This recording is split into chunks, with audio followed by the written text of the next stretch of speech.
right. So, what are we talking about today? So I think we were planning on talking about descriptivism versus prescriptivism in linguistics. Yeah. So, for all of our friends out there at home, go ahead. Do you want to give a definition of both prescriptivism and descriptivism? We can kind of tag team it. Yeah. So descriptivism would be when you're just trying to describe a language. You're not trying to say this is how something should work, but you're saying this is how people are using language. Versus Hmm. prescriptivism is instead of just observing and describing, you're trying to say how things should be. And usually that comes across as rules or dictionaries and formal grammars and things like that. Oh yeah, absolutely. Prescriptivism, you also like everybody has been indoctrinated with prescriptivism, so to speak. If you've ever taken any sort of like language class, even if you like took high school English, or if you learned another language, you learned a very prescriptivist way of talking about your language. Things like spelling, things like where to put your commas, stuff like I before E, except after C, like stuff like that. That all falls under prescriptivism. And it's a bigger umbrella than I think people like, initially, consider because we're so like prescriptive rules are so embedded in like our day-to-day lives. Definitely. Yeah. I think there's a ton of cases where people use language and they actually change how they would naturally speak based on prescriptive rules that they've heard. Like, I think a couple really common examples of that would be people saying you and I all the time, even in Hmm. cases where you and me actually does make more sense. Hmm.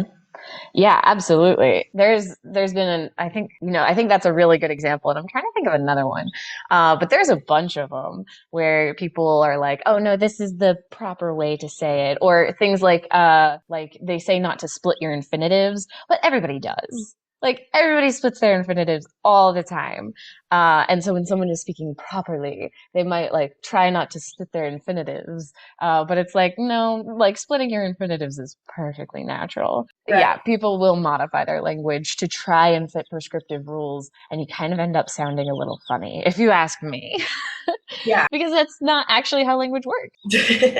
Well, and I think that's an important thing to acknowledge actually is that we're both coming at this from a linguistics perspective. Yes. Linguists in general tend to be descriptivists instead of Hmm. prescriptivists. So linguists tend to be more on the side of just observing things and acknowledging that language does change and just welcoming that and seeing that instead of trying to stick to very rigid rules, which you might see more if you're like an editor as a job. Like we do need Yeah. editors, obviously. Like there are probably some cases where it does make sense to have rules, but linguists tend to be very descriptivist. Yeah, absolutely. And I think that's something that, as a linguist, I sometimes forget here and there is that there is a place for prescriptivism in things like copy editing, in situations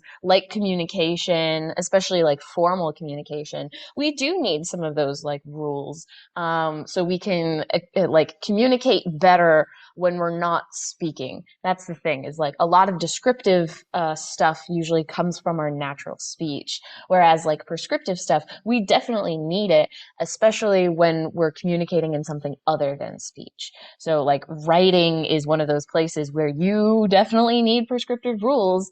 Otherwise, it's harder to like understand what's going on in writing.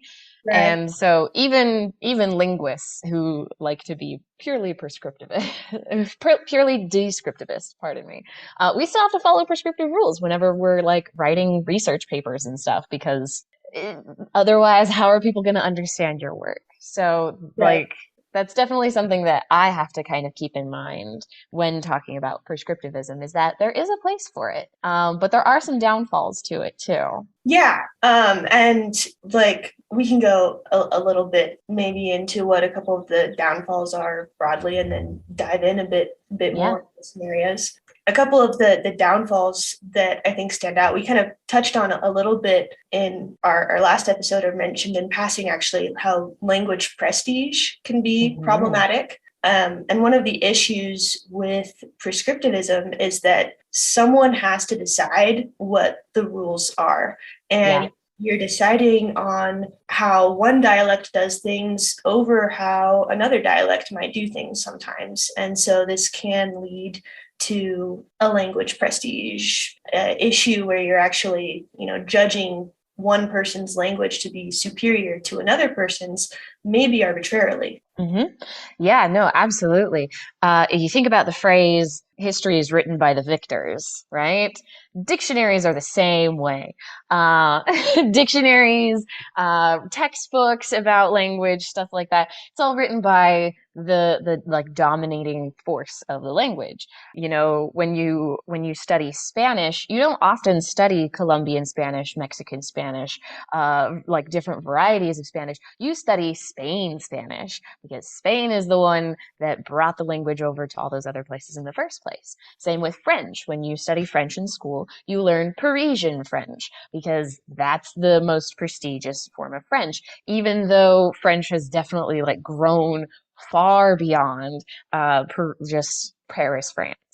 And so prescriptivism is definitely one of those things. And I like French as an example too, because there's actually a committee in France that determines what should and should not be words, what should the grammar not be. And even Parisians themselves do not follow those rules. They just don't. I actually, so, we do this podcast as like a very free form thing where we're just having a conversation. But I did like a little bit of research on my own last night, and I was Yeah. into these language academies, Hmm. and I went down a very, very deep rabbit hole. But there's a couple things actually about the French Academy specifically that I thought were fascinating. Yeah. So one of them is that the French Academy can have up to 40 members, Hmm. and those members are referred to as the immortals. What the fuck? I'm sorry, but like what? Yeah, they're referred to as the immortals. I read this on Wikipedia. I actually had to go to the French Academy's website to verify this. And No way. while French is not one of my languages, I'm familiar enough with Spanish and Portuguese that I am able to understand a good portion of it. And Uh-huh. they're referred to as the immortals. The immortals. And the way that they're voted in is that the current immortals vote in new immortals, and then you're an immortal for life. And those are members of the French Academy. Wow. I'm shook. I'm shook. I didn't know that. Like I knew about the French Academy, but I don't think I realized that they were called immortals. That's so bougie. Right? It was super fascinating. Yeah. But yeah, it's very interesting that there are committees like that for a number of languages. It's not just French. There are. And these groups of people that come together to try and formalize the language. And what's funny is like, yeah, they're formalizing the language and they're putting these things, in textbooks and everything. But again, like I said, nobody really follows the rules to a T Right. because we're people and language is inherently a social construct, not like an abstract construct. I mean, it kind of is that too, but we definitely we need to communicate socially, and so we're going to follow social rules before we follow prescriptive rules, just so we can be understood by our peers and our friends and our family and everything. That is far more important to people in general than silly little prescriptive rules that you may find in a textbook. Right. Could we maybe dive into that a little bit more? And like, I want to ask the question, are there cases where it really does make sense to have these academies and where they're actually beneficial?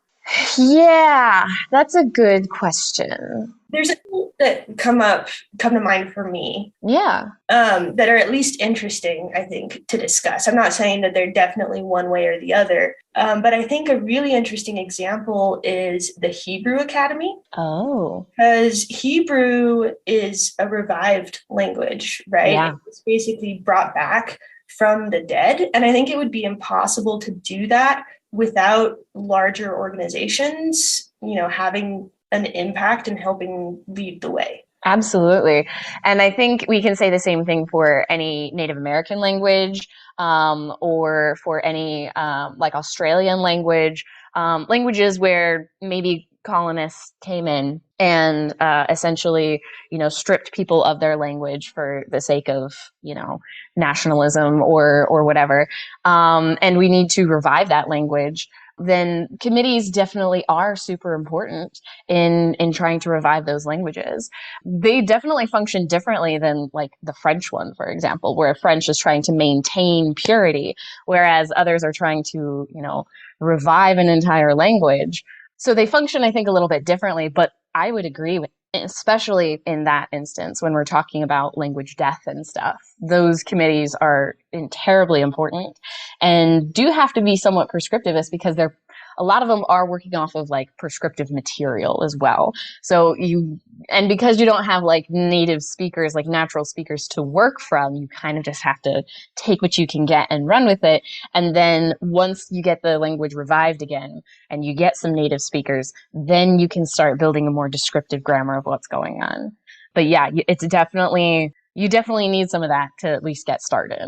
That's a great example. Yeah, and I do like kind of what you mentioned there of, these academies can have different purposes and goals, and Mm-hmm. some of those purposes make more sense than others. Yeah, yeah, absolutely. And I mean, I wouldn't even say like make sense, but like like practicality, like is the French Academy like necessary? It's like kind of nice, and they come up with the French dictionaries, and hey, dictionaries are useful tools.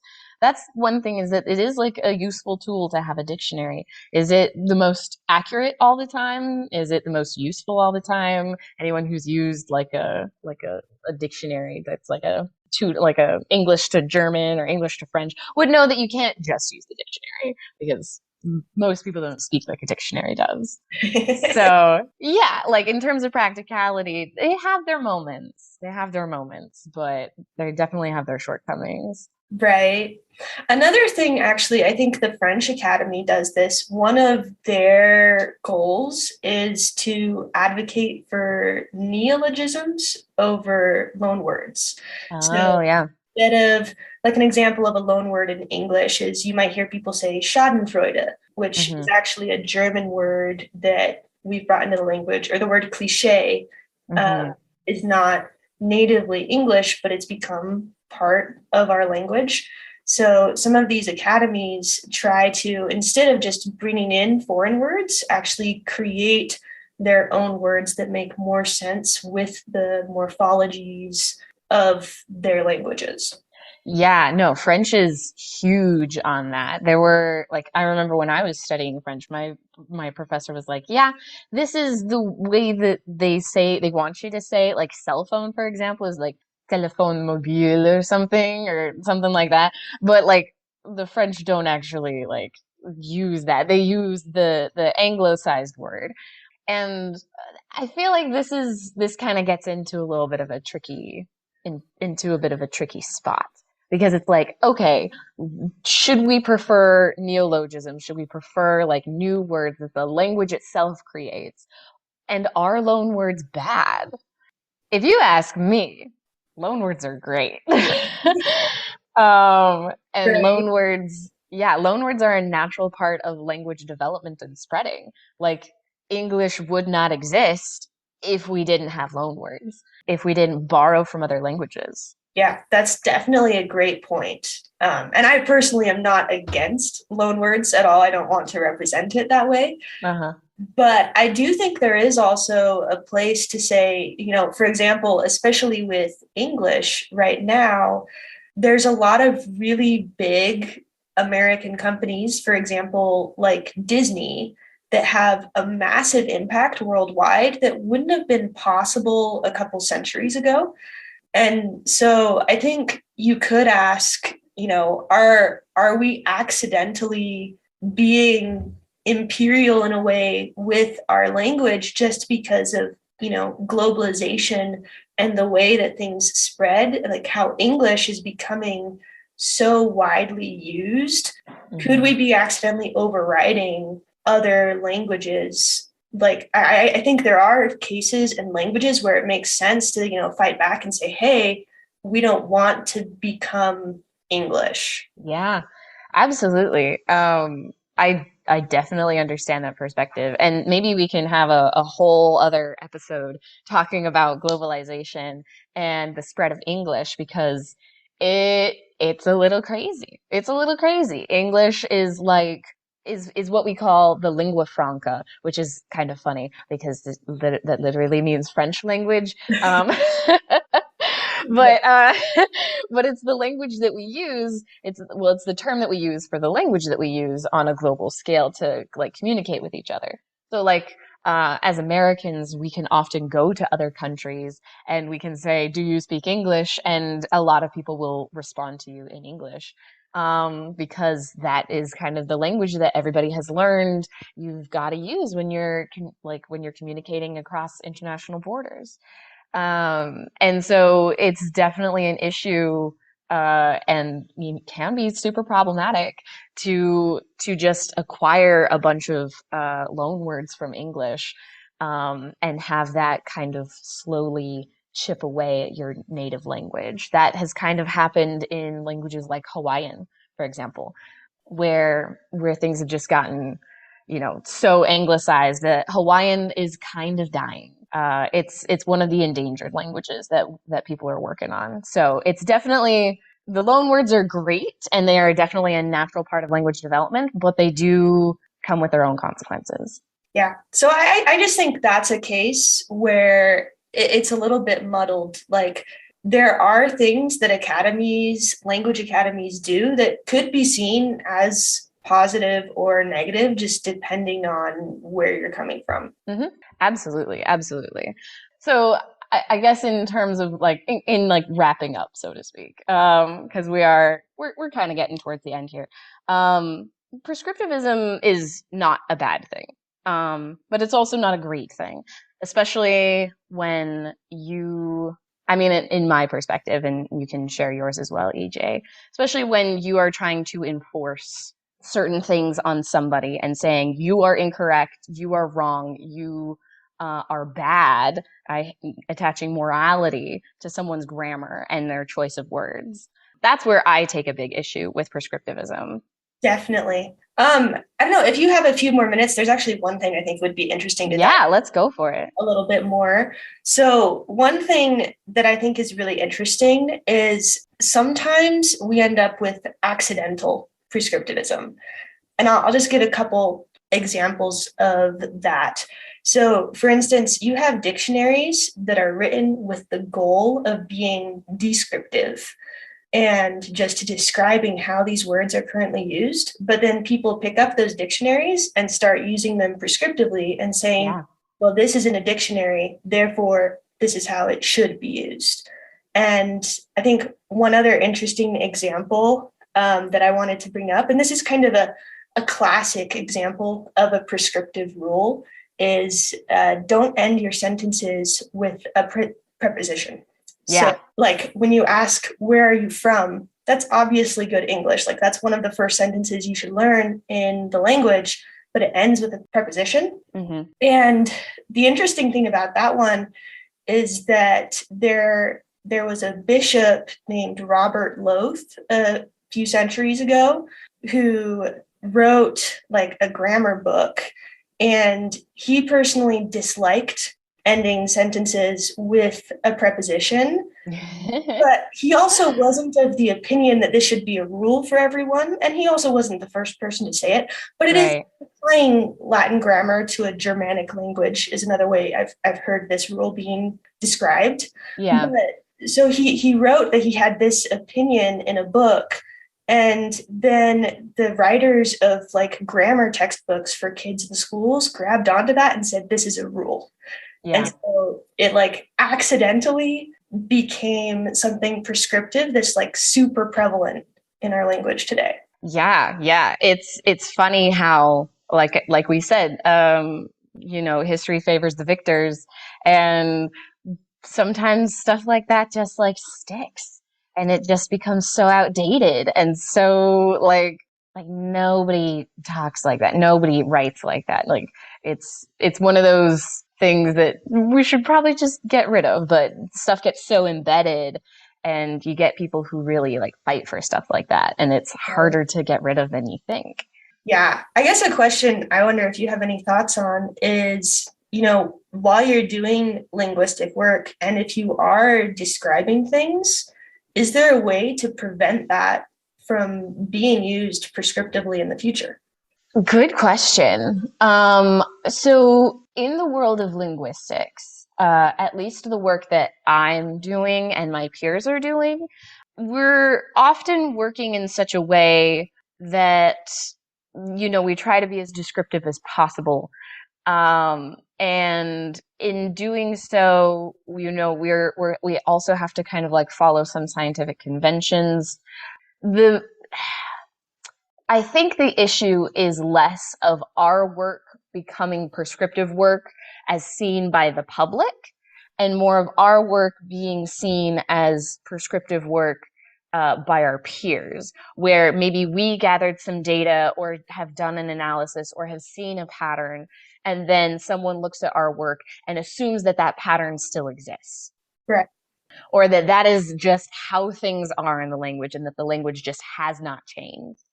And that is something that I have seen in linguistic work, where we're looking at studies from like the 1970s that are analyzing like Irish or other like languages that have definitely changed over the past, say, the 70s, over the past 50 years. Things have definitely changed since then, and so using old data for new analyses is almost like prescriptive in that regard, assuming that this old structure is going to be the same like throughout throughout your analysis. So I think it's less of an issue just because of the work that linguists do. Like there are definitely some linguists that go and make dictionaries and do all that stuff, but again, that's like actual prescriptive work. But when it comes to the kind of science that I do, it's less about worrying about the public and more worrying about future researchers. Are future researchers going to like take this with a grain of salt and do their own data gathering, or or like double check people's work, or are they going to just assume that what I did was correct? Right. That is the bigger issue, I think. Yeah, and I think that's really interesting because fundamentally you don't have control over how other people are going to perceive and Yeah. use your work in the future. So the best you can do is like state what you've learned and state what you're gathering from it, and just try to be clear about what you think the limitations are, Mhm. where there are limitations, I guess. Yeah, yeah. Like when you're doing science, of course you want to fight for your argument, for your stance. But you also have to be perfectly transparent about your shortcomings. Are you using old data? Did you gather new data? How many people did you gather that data from? Being perfectly transparent about those kinds of things opens up more possibilities in the future for other people to be like, okay, like this work is beneficial for X reason, but maybe we need more data, or maybe we need more insight into this aspect over here. Yeah, it's one of those like tricky balances where you're like, I have to like fight for my work, but also acknowledge that my work kind of sucks. I wouldn't necessarily go that far. Yeah, it's the extreme side of things, but that's essentially, yeah. But I think in linguistics specifically, that's where you can fall into the trap of prescriptivism unknowingly. Right.